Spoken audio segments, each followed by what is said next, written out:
मैं Rakesh Verma, Haryana state jeweller association president. जी, आज किस लिए बुलाया प्रेस को, क्या कारण है? देखिए, अभी सरकार ने 1 अप्रैल 2023 से सभी ज्वेलर पर HUID हॉलमार्क यूनिक आइडेंटिफिकेशन को मैंडेटरी कर दिया है कि हर ज्वेलर्स अपने सामान को HUID लगा के ही बेच सकता है। तो उसमें इतनी सारी त्रुटियां हैं जिसके विषय में हम आपके माध्यम से सरकार तक ये बात पहुंचाना चाह रहे हैं और अपने ज्वेलर्स बंधुओं को भी अवेयर करना चाह रहे हैं कि इस प्रक्रिया में जिस प्रकार से सरकार और BIS डिपार्टमेंट आपको उलझाना चाह रहा है, उससे उसका विरोध करना कितना आवश्यक है। जी, क्या कारण है कि क्या कमियां हैं उसमें? देखिए, ज्वेलर जो है ना, पुश्तैनी अपना धंधा करने वाला एक व्यक्ति है जो पीढ़ियों दर पीढ़ियों काम करता आ रहा था। अचानक उसके ऊपर एक हॉलमार्क सेंटर के रूप में एक अलग से यूनिट, एक अलग तीसरा बंदा एक उसके ऊपर रख दिया गया है और एक BIS डिपार्टमेंट उसके ऊपर थोप दिया गया है। अब पूरा का पूरा ज्वेलर्स एक किस्म से इनका गुलाम सा बन गया है। आप अपनी ज्वेलरी बनाओगे, हॉलमार्क सेंटर के पास भेजोगे, वो उसको चेक करेगा, 2 दिन लगाएगा, 3 दिन लगाएगा, हम उससे रिक्वेस्ट करेंगे कि आज दे दो, हमें ग्राहक को देना है, हमें उसको देना है। हम उसके ताबेदार बन गए एक किस्म से। तो ये जो डिपार्टमेंट उन्होंने हमारे ऊपर थोपा गया है BIS, उसकी कोई ऑथेंटिसिटी तो है नहीं। अब क्या है, हॉलमार्क सेंटर जितने भी हैं, ना तो उनके पास कोई प्रक्रिया है। फायर ऐसे जो है उसके अंदर कितना भी पाउडर मिला के आप ज्वेलरी दे दो, ना तो वो बाहर निकाल सकता, ना उनके पास उनके पास कोई ऑथेंटिसिटी, कोई सर्टिफिकेट है कि भाई ये चीज़ पक्की गारंटी शुदा हमारी होके रहेगी। तो फिर इस HUID का माध्यम क्या है, फ़ायदा क्या है इसका? अननेसेसरी मतलब ज्वेलरों को क्यों परेशान किया जा रहा है? किस प्रकार की दिक्कतें आएंगी? देखिए, सबसे ज़रूरी, सपोज हमने किसी हॉलमार्क सेंटर में डायमंड ज्वेलरी भेज दी। अब उस सेंटर वाले ने उसको डायमंड को चेंज कर लिया, तो उसकी जिम्मेदारी कौन लेगा? लाखों करोड़ों रुपए का सामान उसके पास पड़ा रहेगा, उस हॉलमार्क सेंटर की जिम्मेदारी कौन लेगा? पुश्तैनी दुकानदार क्या चोर है क्या, जिन्होंने तुम्हें 20-100 साल से काम करने वाले आदमी को तुमने एकदम से चोर बना दिया और कल के हुए आए हुए हॉलमार्क सेंटर वालों को तुमने साहूकार बना दिया कि वो हमारे ऊपर ठप्पा लगाएंगे तो आप पक्के दुकानदार बनोगे, तब आप ये अथेंटिसिटी होगी कि HUID लगी तो इसका मतलब ज्वेलरी पक्की होगी। अब उसमें कितनी सारी त्रुटियां हैं। आप एक हॉलमार्क सेंटर पर 100 अंगूठियाँ भेज दो, ठीक है। अब वो ना तो 100 की 100 चेक करता, वो 2 चेक करेगा, वो भी फायर एस्से पे उसकी स्किन टेस्ट करता है। फायर एस्से पे का टेस्ट जो होता है वो 5-6 घंटे की प्रोसेस होता है। उसमें वो 1 अंगूठी का सैंपल ले लेगा, 2 का ले लेगा, 100 का वो ले नहीं सकता, ठीक है। वो अंदाजे से उसको HUID करके भेजता है। अब उसके अंदर बीच में 10 अंगूठियाँ अगर ख़राब है तो उसकी जिम्मेदारी कौन लेगा? जब ये चलना ही हवा में तीर है, तो फिर क्यों नहीं सरकार एक ज्वेलर्स को सेल्फ सर्टिफिकेशन का ऑथेंटिसिटी दे दे, ताकि वो अपना धंधा तो कर ले, अपना व्यापार तो कर ले। हम तो उनके नौकर बन के रह गए एक किस्म से। पुराने से पुराना दुकानदार जो सदियों से काम करता रहा था, आज उनके गेट पे खड़ा हो गया जाके। जैसे वो सरकारी अस्पताल में जाके एक पेशेंट होता है ना, जो कहता है डॉक्टर साहब देख लो, मैं 1 घंटे से खड़ा हूँ, कहता है जब टाइम होगा जब बुलाएंगे। तो ये तो वो काम कर दिया हमारे साथ।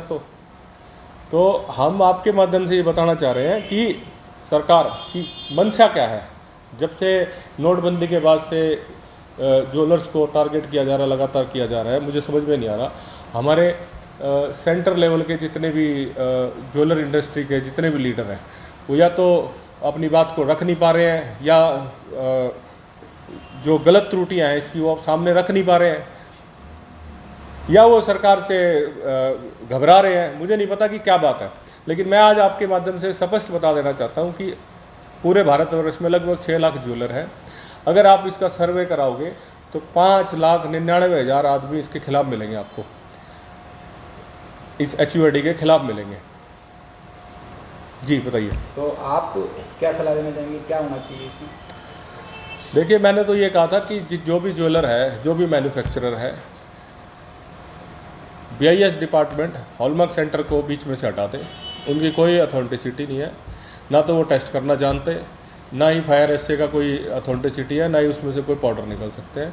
सेल्फ सर्टिफिकेशन जो ज्वेलर अपना बनाएगा वो सेल्फ HUID कर देगा। उसके पास कंप्यूटर भी होगा, मशीन भी होगी, वो अपना चेक करके अपना चीज़ बना के अपनी सेल्फ सर्टिफिकेशन करके दे। जो वर्षों से करता आ रहा है उसकी जिम्मेदारी वही ले। आज सरकार क्यों ज़बरदस्ती इनको कंट्रोल करने की कोशिश कर रही है? या तो उनकी कोई और मंशा है, उनको ये तो है, लग नहीं रहा कि मुझे कि कस्टमरों की ज़्यादा चिंता है। अगर कस्टमरों की इतनी चिंता होती तो आज घरों में पहुंचने वाला जो जल पीने वाला पानी है वो पीने लायक तक नहीं है। आज खाने का भोजन का वो खाने लायक नहीं है। जो इनके सरकार द्वारा जो प्रोवाइड कराई गई चीज़ें वही लायक नहीं है। तो यानी कि वो गले में पहनने वाला हार तो इनको चाहिए सोने का, प्योर शुद्ध, और गले में जाने वाला पानी चाहे भले ही कितने कीटाणुओं से मुक्त हो। तो खुद अपना सर्वे करा के अपना तो सुधारना नहीं चाह रहे, ज़बरदस्ती ज्वेलर, एक अकेला ज्वेलर अब कितनी कंप्लायंस करेगा आप बताओ? वो कस्टम देखेगा, वो इनकम टैक्स देखेगा, वो GST देखेगा, वो BIS देखेगा, वो हॉलमार्क सेंटर देखेगा, वो कंप्लायंस देखेगा, वो अकाउंटेंसी देखेगा, क्या क्या करेगा वो? उसको अपना परिवार भी देखना है, बच्चे भी देखना है, स्कूल भी देखना है, कितने काम कर पाएगा एक ज्वेलर? आपको कुछ करना है तो कोई ढंग का कोई ऐसा काम करो ना जिससे कर दो। फिर से रही सही कसर आपने निकाल दी कि 1 साल की सजा कर देंगे, कोई भी त्रुटि पा गई तो भाई गलती से कोई गलती हो भी जाए तो सजा कर दोगे उसको 1 साल की। ये क्या प्रावधान है?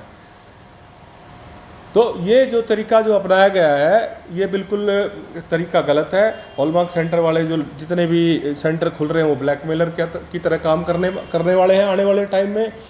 वो अपनी रिश्तेदारों की, जैसे अभी रिसेंटली हमारे पास एक केस आया करनाल से, वहाँ पे 2 हॉलमार्क सेंटर है, दोनों एक ही परिवार के हैं। अब वो ज्वेलरों और को ब्लैकमेल करते हैं, बराबर में अपनी यूनिट लगा ली उन्होंने खड़े चूड़ियों की। कहते हैं हमसे बढ़ाओगे तो हम हॉलमार्क करेंगे, नहीं तो हम 2-2 दिन 4-4 दिन नहीं करेंगे। तो ऐसी हमें मतलब गुलामी के रास्ते पे क्यों लेके जा रहे हैं? जो पीढ़ियों दुनिया को सामान बेचते आ रहे थे, आज वो अचानक रातों रात चोर कर दिए हैं। और BIS हॉलमार्क सेंटर अपने आप पक्का काम कर दिया। या तो तुम जिम्मेदारी लो कि जो ठप्पा हम लगाएंगे वो पक्का होगा। आज कड़ियों वाली चेन है, अगर एक कड़ी 2 से कड़ी जोड़ के हम चेन बनाते हैं और उसका हॉलमार्क करके आ गया और बीच की 4 कड़ी किसी ने बदल दी तो उसकी जिम्मेदारी कौन लेगा? ये हस्तशिल्प का काम है, इसको कंट्रोल नहीं कर सकते आप लोग। इसको तो एक विश्वास की धुरी है ये, एक ग्राहक की और एक दुकानदार की, जिसे आप बड़े बड़े कॉरपोरेट तनिष्क जैसे चोर ज्वेलरों के बहकावे में आकर आप पुश्तैनी ज्वेलरों का बेड़ा गर्क करने में तुले हुए हो।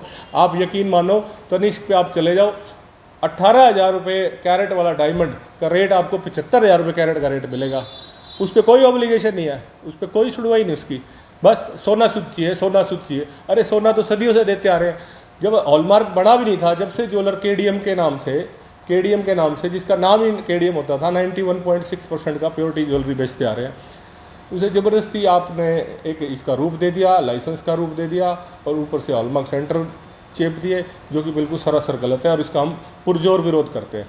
ऊपर से आपने मैंडेटरी कर दिया कि हर ज्वेलर को लाइसेंस लेना ही पड़ेगा। अरे लाइसेंस की प्रक्रिया ये होती है कि भाई आप अगर लाइसेंस लोगे तो BIS का हॉलमार्क यूज़ कर पाओगे, नहीं तो आप नहीं कर पाओगे। जिसकी इच्छा है वो लाइसेंस ले लो, जिसकी नहीं इच्छा है वो मत लो। आप ज़बरदस्ती लाइसेंस पे क्यों थोपा जा रहा है? कोई ज्वेलर 100 साल से अपनी गुडविल बना के बैठा है कि मेरा नाम चलता है, मेरी मोहर चलती है, मैं काम करता हूँ, और ग्राहक उस पर आके लेता भी ऐसे मान, तो आप ज़बरदस्ती उसको चोर क्यों बना रहे हो? ठीक कह रहा हूँ, गलत कह रहा हूँ? तो आप अपना सेल्फ सर्टिफिकेशन उनको दो, उनकी जिम्मेदारी भी रहेगी, चोर बाजारी भी खत्म हो जाएगी और सबका व्यापार भी बढ़ेगा। और व्यापारी का मतलब होता है अपना व्यापार करना, दूसरों पर डिपेंड नहीं रह सकते हम लोग। एक पनवाड़ी भी होता है ना, जो वो भी अपना कत्था पान चूना लगा के सामने वाले को बेचता है, किसी पे डिपेंड नहीं है। आपने तो गुलाम बना दिया सारे ज्वेलरों को। तो आपसे रिक्वेस्ट है जी, आपके प्रेस के माध्यम से मैं चाहता हूं कि सरकार तक हमारी बात आप पहुंचाने का इसका काम करें, और जो ये हॉलमार्क सेंटर के रूप में ज्वेलर्स का धंधा चौपट करने का जो काम किया जा रहा है उससे हमें निजात दिलाई जाए।